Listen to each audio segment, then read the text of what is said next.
Welcome to the Ignite Podcast, the only healthcare marketing podcast that digs into the digital strategies and tactics that help you accelerate growth. Each week, Cardinal's experts explore innovative ways to build your digital presence and attract more patients. Buckle up for another episode of Ignite.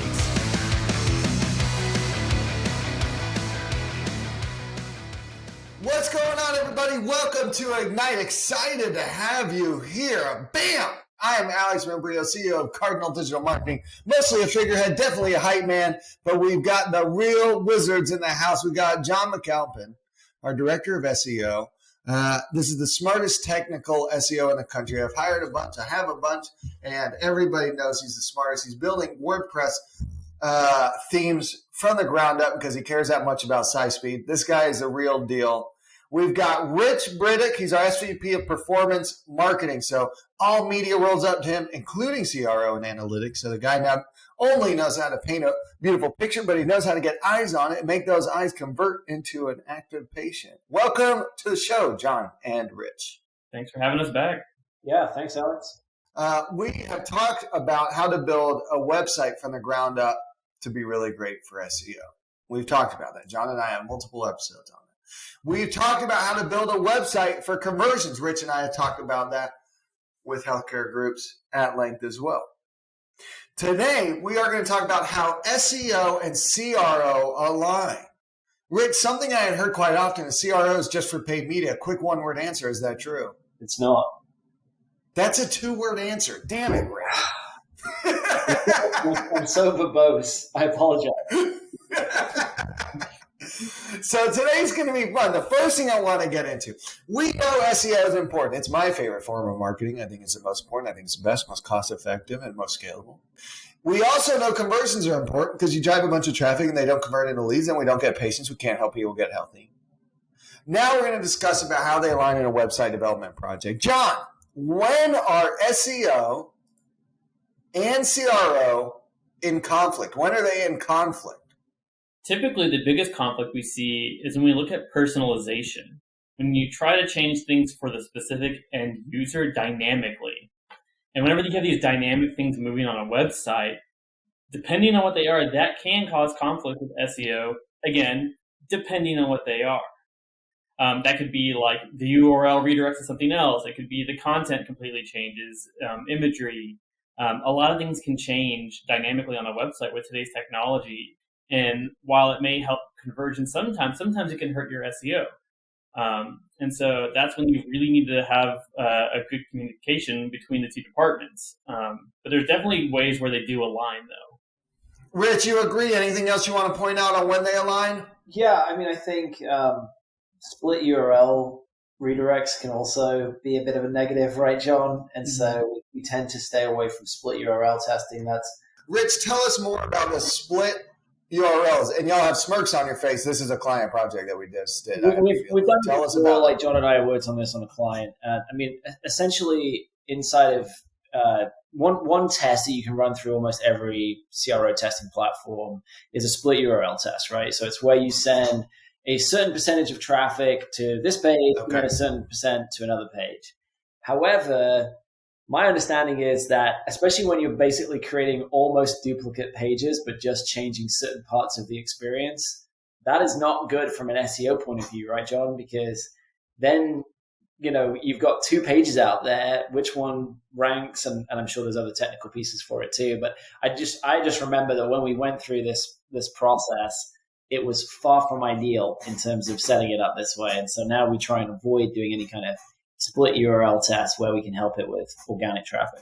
John, anything else to point out? So we talked about in conflict. Is there anything else? Like you talked quickly about URL redirect. So like when do they align? Let's get into that. What are the best practices that are essential to keep each discipline when you're going through a website project? Like how we talk about making sure the departments communicate. Most agencies don't even have these departments. Like, how do you make sure this all works? I think, hang on, before we jump into alignment, sorry, just to make another point on conflict. And I think this is something that you've got to be really careful, right? So obviously, John has in some ways a harder job than we have, right? Because he's got two masters to serve. He has to serve the user, but he also has to serve as Google overlords. Whereas we're just really trying to serve the user. And so some of the recommendations that we're making in terms of structure and content will be purely user-centric, but may be terrible for the Google overlord machine. Whereas John has to be mindful of both. And so I think it's really important to work with your SEO folks when you're making major content changes, and especially things, even something as simple as changing an H1 to be motivational as opposed to something that's more descriptive or factual that may be good to help rank. Like those are little things that can really help the user experience, but may really hurt organic rankings. So I think that's where you've got to draw walk this fine tightrope between user experience and SEO best practices. And I'm glad y'all are friends, John, because that probably gets frustrating if we weren't such good friends around here. They're trying to be creative and split test everything. You guys are saying you're going to destroy the website and no one's going to come. Well, the good thing is that Rich has always been great about communication and usually runs things by us first. But I think Rich brought up a good segue to alignment, which is, this is a message to all SEOs out there. Just because it doesn't hit the checkbox doesn't mean you should completely ignore it, because both paid media, anyone in conversion rate optimization, SEO, we all have the same goals. We want to not just drive more traffic and rankings, but at the end of the day, we want to drive more business by improving conversions.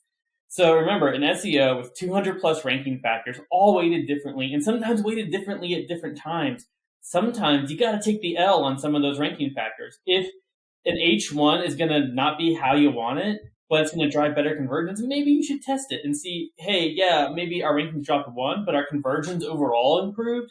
I take the conversions over the ranking any day.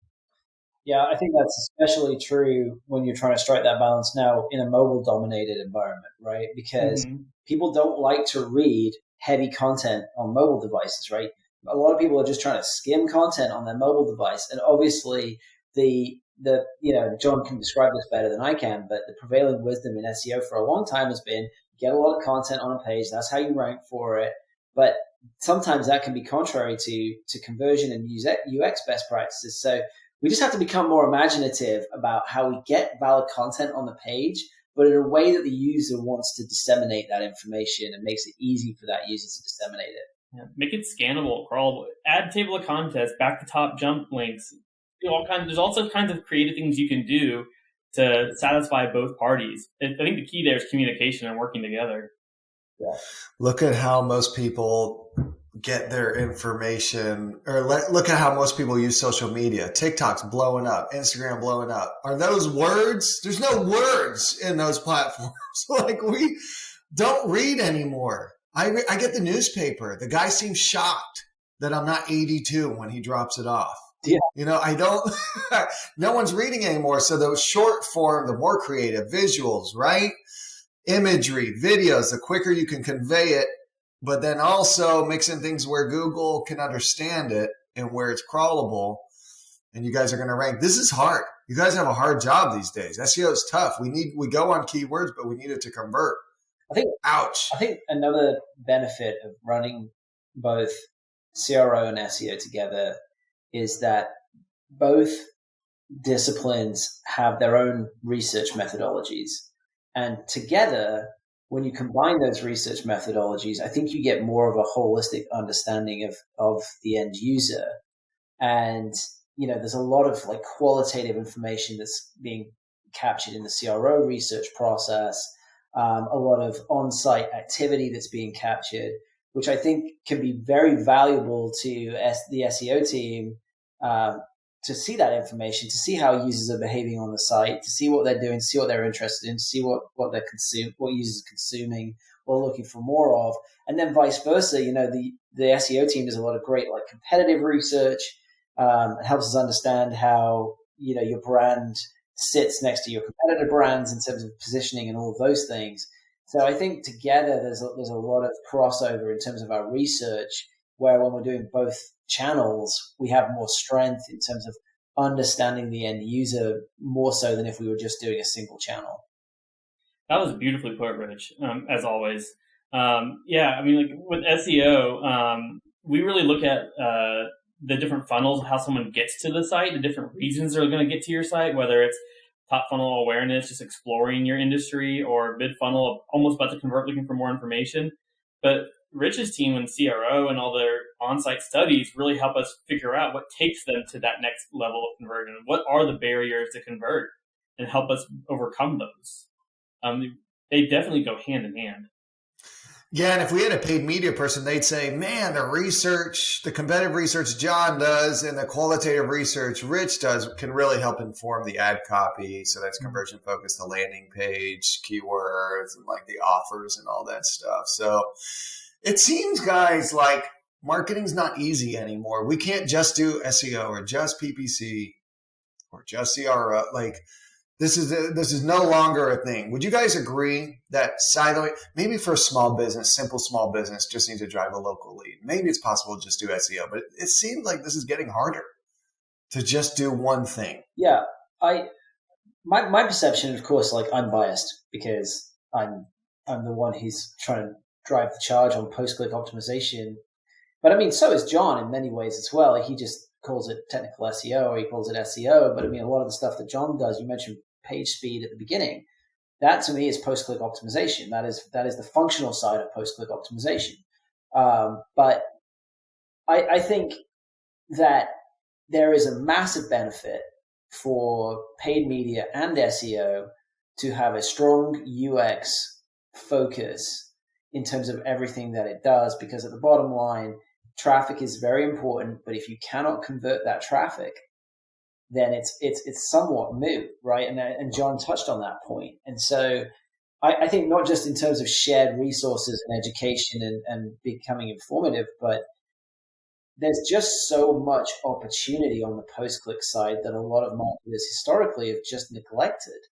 And now I think it's becoming more table stakes. And as on the SEO side, it's always going to be smart folks like John and stuff who are driving things forward. But on the media side, as algorithms, start to really truly dominate everything from an ad serving point of view, the place where agencies and smart marketers are going to play on that side is in the post-click optimization. It's in the experience that we create for our users. So it's going to be really important that we get good at that, because that's where we're going to be bringing a ton of value. Yeah. It's the holistic user experience. They need to see an ad that speaks to them, meaning the research has to have been done. They've got to land on a landing page that not only functions well and is fast, but it helps them understand if this is the right provider for me, and then it makes it easier to connect. Something I want to caution us against, though, you said it in this, and it got me thinking. We keep saying, if your website's not converting, you need to look at a CRO. I actually think it's quite the opposite. Even if your website is, or you think you're doing well, most websites are not refreshed every 5 days with improvements in the UX and the site speed and everything. Even if it's converting well, it's still something to look at. You should still be looking at qualitative and quantitative improvements through a CRO process.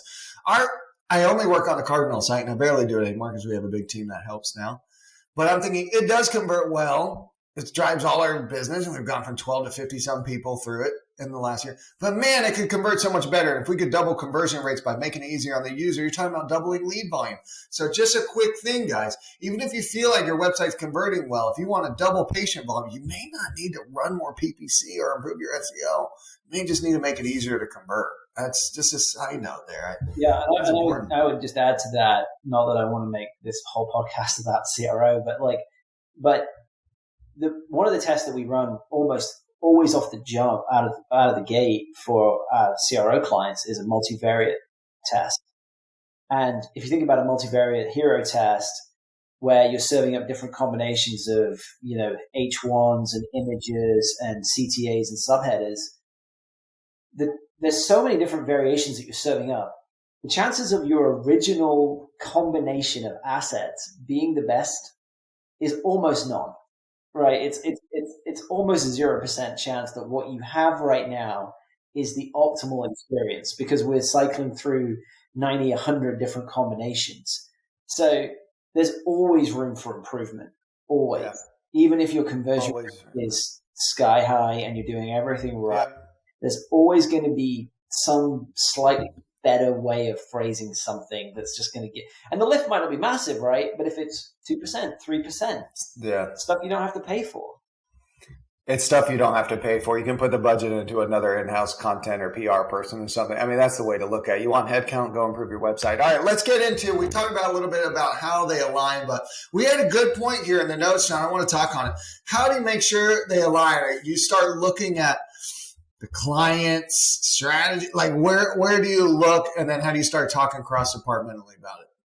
I think the first one is, I know you always want to determine your priorities, like, okay, which pages are struggling and things like that. But I think one of the key things here is there's always a research phase. Whether you're doing SEO or CRO or even PPC, there's always going to be a research phase. And part of your research phase needs to be, what have been the barriers to convert? Is it, and do like heat map tracking? Is it a specific page? Is it a series of pages? Maybe your funnel process is too many pages long. Maybe you need to shorten that process. Find out what that is. Find out where the biggest drop-offs are, and maybe add that to your top of your priority list. Mm-hmm. And then do the teams get together and then map out with the client, like, what percentage improvement are we trying to get? Like, what are we doing? Is it traffic, leads, patients? Is that ever a discussion, or we just head first and we're like, let's just see if we can improve this thing? I mean, both the SEO team and the CRO team operate using roadmaps, right? And those roadmaps are prioritized based on the level of effort and the estimated impact of those activities. So I'm not sure if we use exactly the same prioritization method, but we essentially both use prioritization methods that are based on effort and impact. And, our roadmaps are something that is shared with the whole organization. And if there's ever a CRO test that's coming up on the roadmap that I feel or Mandy feels would impact SEO, then I would like to think that we would be in communication with the SEO team just to confirm that and make sure that they agree to that, or vet that essentially before we go live with it. So I think this is especially true when you're doing more motivational testing, where you're changing copy, where you're changing the content structure. You could have a potential negative impact on SEO. So it's critical that these things are checked and vetted, and that the proposed experiences are run past the SEO team just to make sure that there's no negative impact. And John, when you're starting a new website development project, did Rich touch on anything else you start with in your mind to make sure things are going to kick off appropriately? I mean, always, we're in healthcare, so patient first. Always understand the full patient journey before you dive into any project like that. I understand what they're looking for and how they can find it. Okay. Really good. Let's talk about actual examples. Have you guys worked on any website project where you had SEO and CRO together? Tell us more. Obviously, the answer is yes, so tell us about it. It was a journey. I'll start off where it went wrong, and I think Rich can finish it off with where we went right and how we pivoted and brought a lot of success along the way.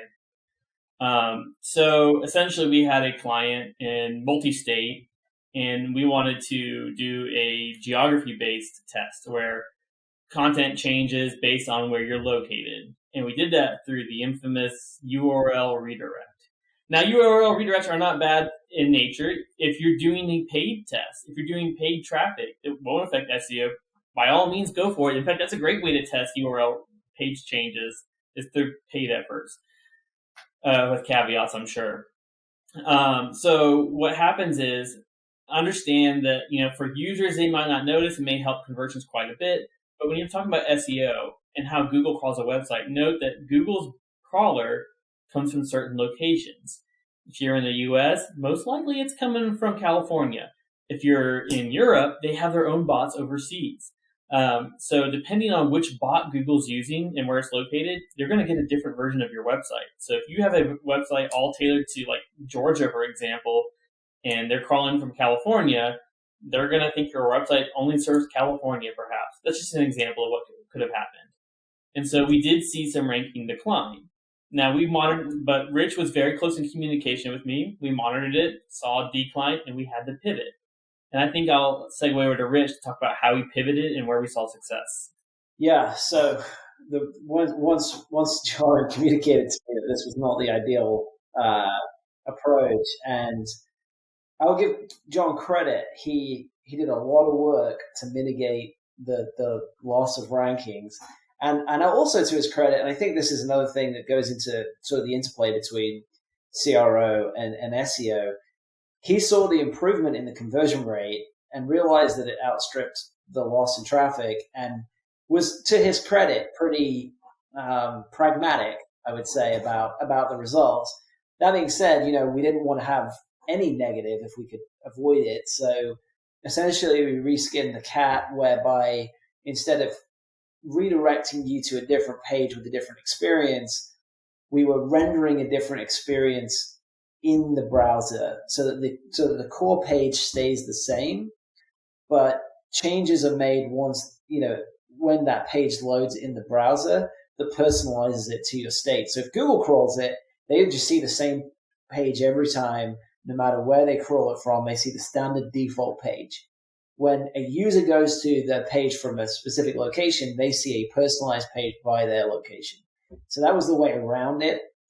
We just had to deploy it through a sort of a different methodology, one that was slightly more difficult for us to operationalize, but was much more in line with best practices in terms of managing SEO performance and user experience improvements. So essentially, I think the moral of the story is, and we saw a massive improvement in conversion rate, and our rankings recovered, and so we were now driving the same amount of traffic but converting it much higher. So very, very happy client, tons more patients in the door. I think essentially the moral of the story is, if you want to do something fancy, don't just necessarily do it in the easiest possible way to do it, because it might not be the best way.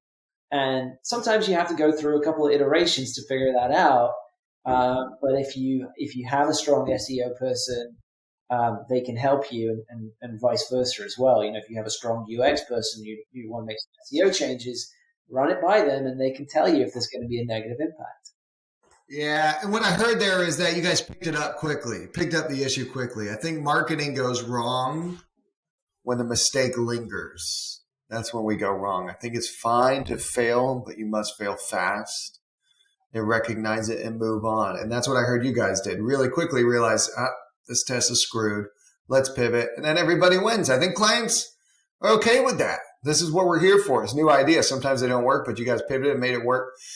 And our clients are digging it. And I guess it's because of y'all's close communication.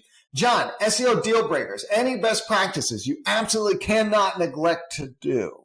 Yeah, that is quite simply and quite broadly the core focus of the page.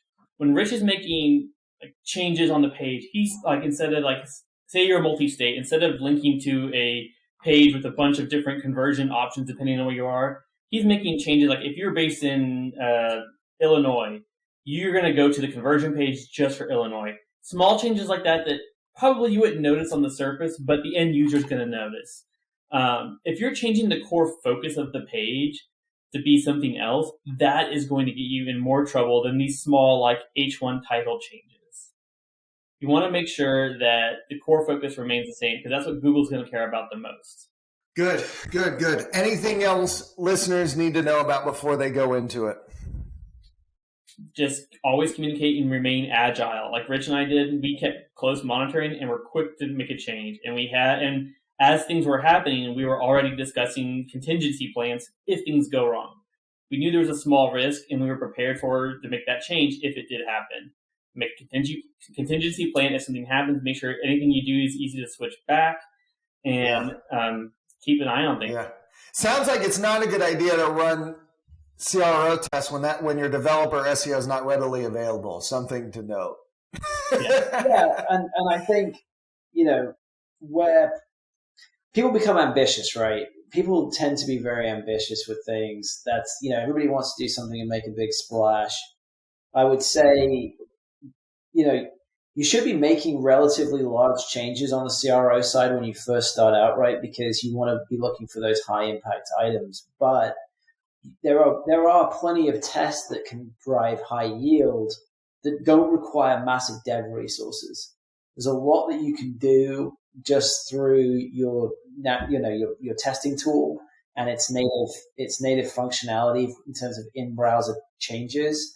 And so, yes, those things can still impact the SEO, but at least if you do something natively through your browser testing tool and it has a negative impact on SEO, you can just turn it off, and then essentially that negative impact disappears. Versus if you've paid a developer to implement something for CRO or UX or personalization purposes, it's so much harder to revert back at that point, right? And you've already paid someone to do a lot of stuff. So I would say, as a rule, do most of your initial tests just through your testing tools and native capabilities, so that if anything does go wrong, you can just pause that test and rethink.